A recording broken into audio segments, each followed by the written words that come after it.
What's going on, Colts Nation? I appreciate you joining me for another video where in this one we're having the post-game talk about the Colts game, obviously beating the the Arizona Cardinals 31-27 and what was a much more high-scoring game than I thought. The Colts scored the points I thought they were going to score, but obviously things changed pregame when Charvarius Ward goes down with a concussion. Shout out to Drew Ogletree for no reason deciding I don't know, I guess in the video it looks like he's going to try to catch the ball that Charvarius Ward was being thrown. I think it was pretty clear what was happening there. Drew Ogletree's an idiot.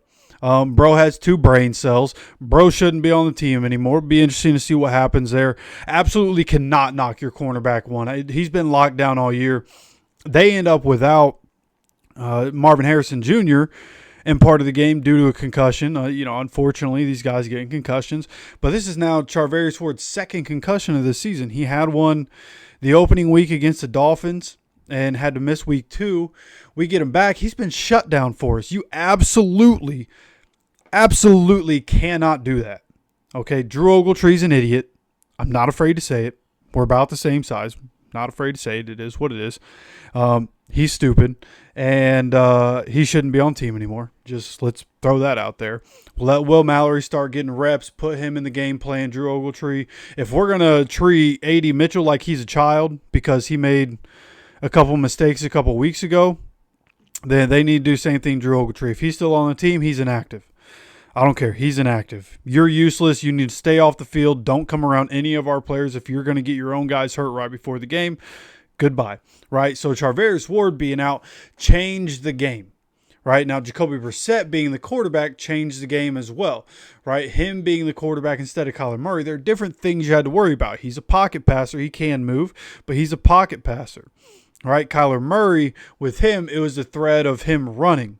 Right? He's small, and people make jokes about it all the time, but he is small enough. He doesn't see all the different lanes. He can't throw to all the different lanes in the middle of the field. Right? So, it changes the game. How you have Kyler Murray or Jacoby Brissett. And the defense without Charvarius Ward, with Jacoby in there, having Charvarius Ward would have made it, in my opinion, a different game.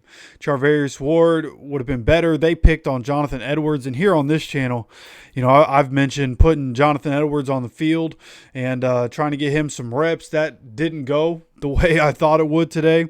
Zay Jones, there were just different times where Zay Jones was able to essentially, block him out, right? As if it was basketball, able to just block him out, use his size, use his body to be able to get the position and get the catch over Jonathan Edwards.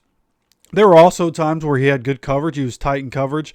And even on some of those catches, he was tight in coverage, and the receivers were making good catches. But nonetheless, they were picking on Jonathan Edwards for sure. And of course, we're going to have to do something about that, and we're going to have more conversations about, the secondary, and we're going to have a conversation about, edge rusher. What we put on tape today just wasn't good enough. We ended up with, I think it was 9 quarterback hits coming from 3 different players. Let's see. Oh, no, I'm wrong there. We had 3 from Kwity Paye. And at least on ESPN, he's credited with 2 sacks. I think that's probably 1.5. DeForest Buckner was a part of one of those. Grover Stewart got a quarterback hit.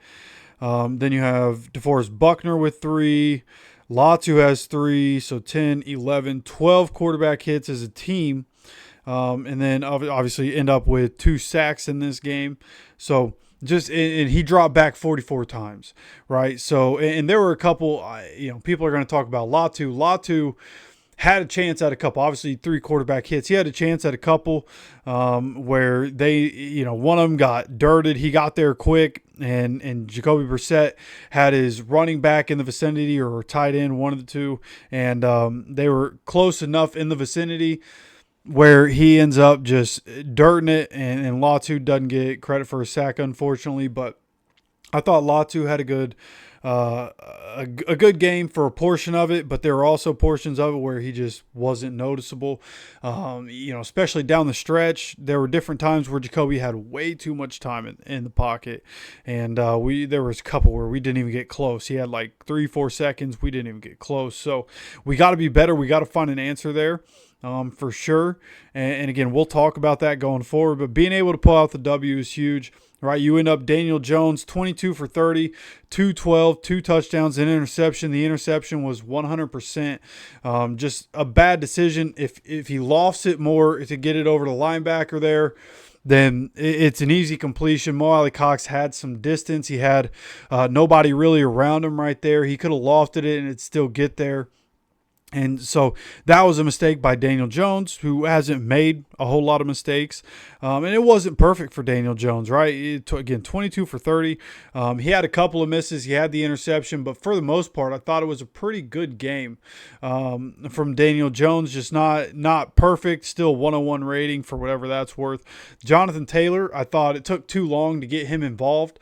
Honestly, we had one drive there in the second quarter where, after a couple of 3-and-outs, we start running the ball. We get the offense into a rhythm, and we end up running the ball, end up getting a touchdown out of it. Daniel Jones rushes for a touchdown and hasn't done a whole lot of running this year, but had 5 carries for 20 yards and a touchdown. Jonathan Taylor, 21 carries, 123 and a touchdown. The best back in the league doing what he does. Had a really good day. 5.9 average is kind of ridiculous. So shout out Jonathan Taylor. Really didn't even have any of those like game-breaking, big-time touchdowns. Just really good job by the offensive line. Really good job by Jonathan Taylor. To get the job done. The rush that he scored a touchdown on, great play call at the goal line. When we were at a point in the game where you had to have it, it was a great play call by Shane to start in the shotgun. Daniel Jones ends up under center, does the pitch out wide when everybody in the world thinks we're just going to give it to Jonathan Taylor and go through the middle, or we're just going to do QB sneak since we're so close to the goal line. Pitch it out. Easy touchdown. They actually showed a replay on that touchdown. Michael Pittman Jr. on the touchdown. The defensive end, it was a bit of a trap play. You let the defense come up and pitch it out. Michael Pittman Jr. on that play, they showed the replay, came up and leveled the defensive end. I mean, you see a wide receiver hit a defensive end. It doesn't typically go like that. He blasted the defensive end. And he's an absolute dog. That's why I would never want to get rid of him. Hope he ends up retiring a Colt. That's our guy, right? Hopefully forever.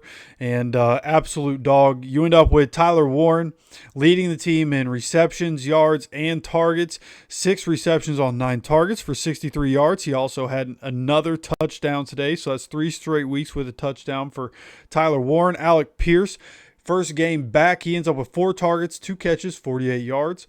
Josh Downs, 6 catches, 42 yards, and a touchdown on 7 targets. Michael Pittman Jr. had the Will Johnson shadow today. He ended up with 2 catches, 20 yards on 3 targets. Mo Alley-Cox, 1 for 16. Jonathan Taylor, 4 for 14.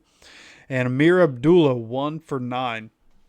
Shout out to Amir Abdullah. He only had 1 rush, too. Initially, like the way he moved and the way he blasted through the line, he made a jump cut and blasted through the offensive line. I thought it was Jonathan Taylor. It turned out to be Amir Abdullah.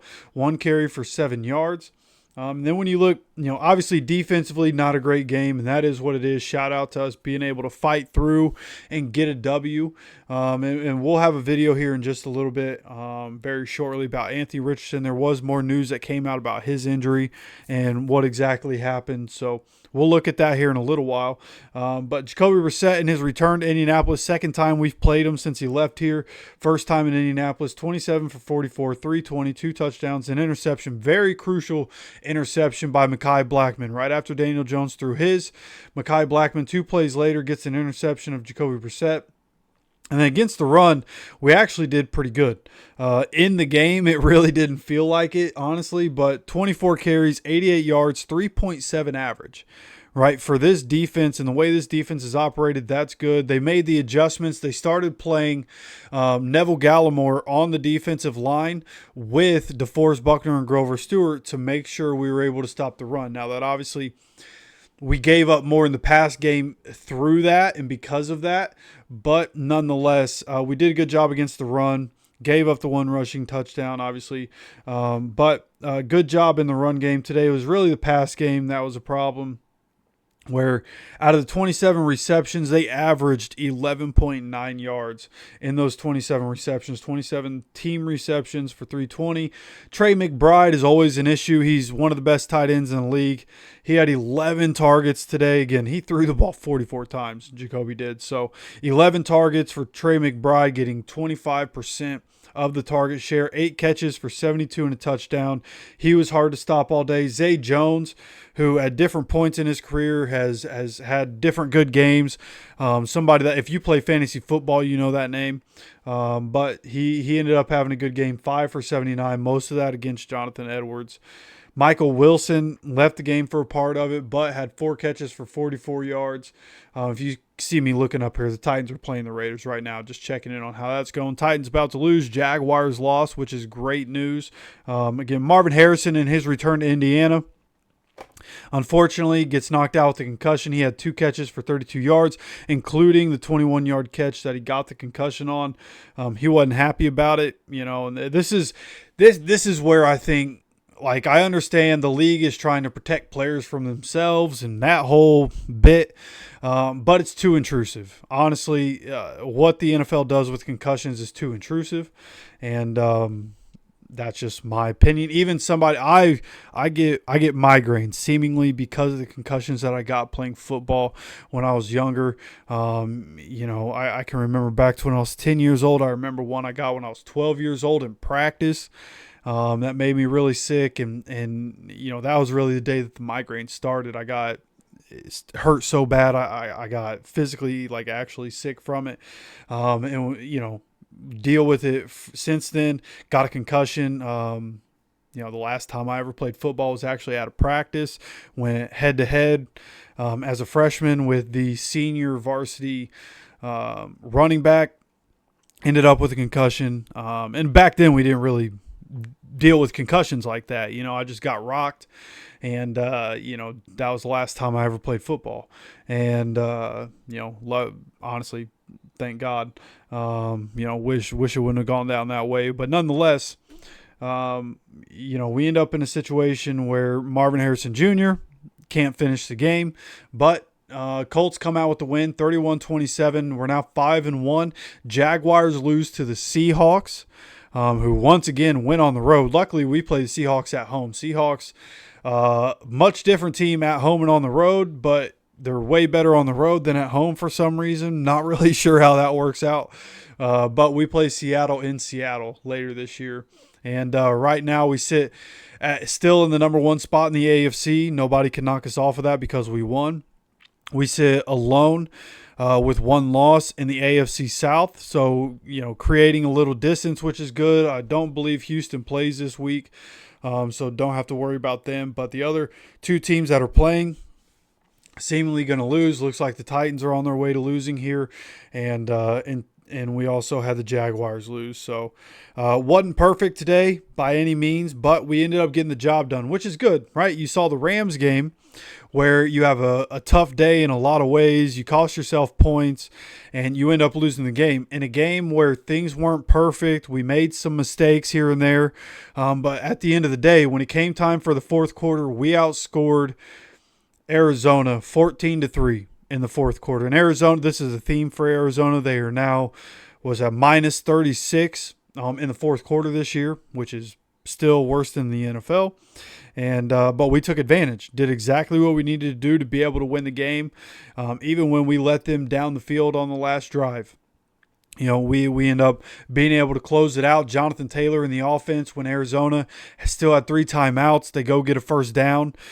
Just giving the ball to Jonathan Taylor, right, and let him go win the game for us and be able to put it away. So overall, thankful for the win.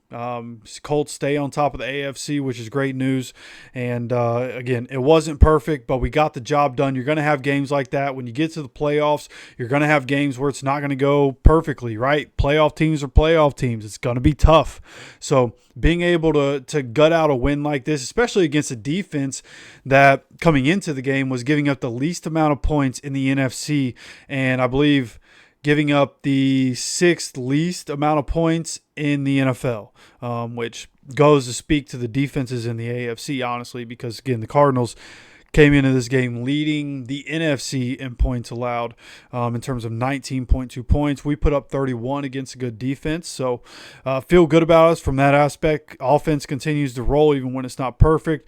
We got to situate some things on the defensive side, which, again, we're going to have conversations about. Got plenty to talk about this week. Have another video or two coming later today, even though we are getting to the latter portion of the evening, so you guys, if you enjoy the content, make sure to hit the like button. Let me know how you feel about this game down in the comment section. How do you feel about us going forward?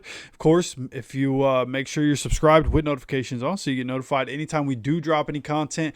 Going to continue to be live every single Sunday. Come hang out with us when we do. Of course, I appreciate you stopping by for another video. And as always, take care of yourself, take care of each other, and go Colts.